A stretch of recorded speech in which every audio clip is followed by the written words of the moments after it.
ঘরের মধ্যে বসে পুরীর রথযাত্রা দেখছি।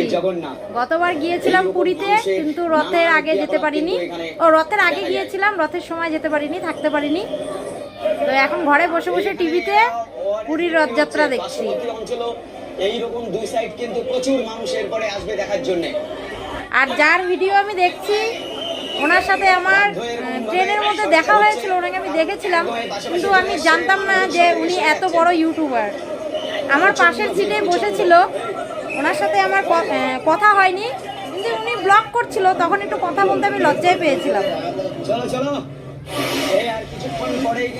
তো বাড়িতে এসে তারপরে ওনার চ্যানেলটা আমি সাবস্ক্রাইব করি, তখন থেকে ওনার ভিডিও দেখি।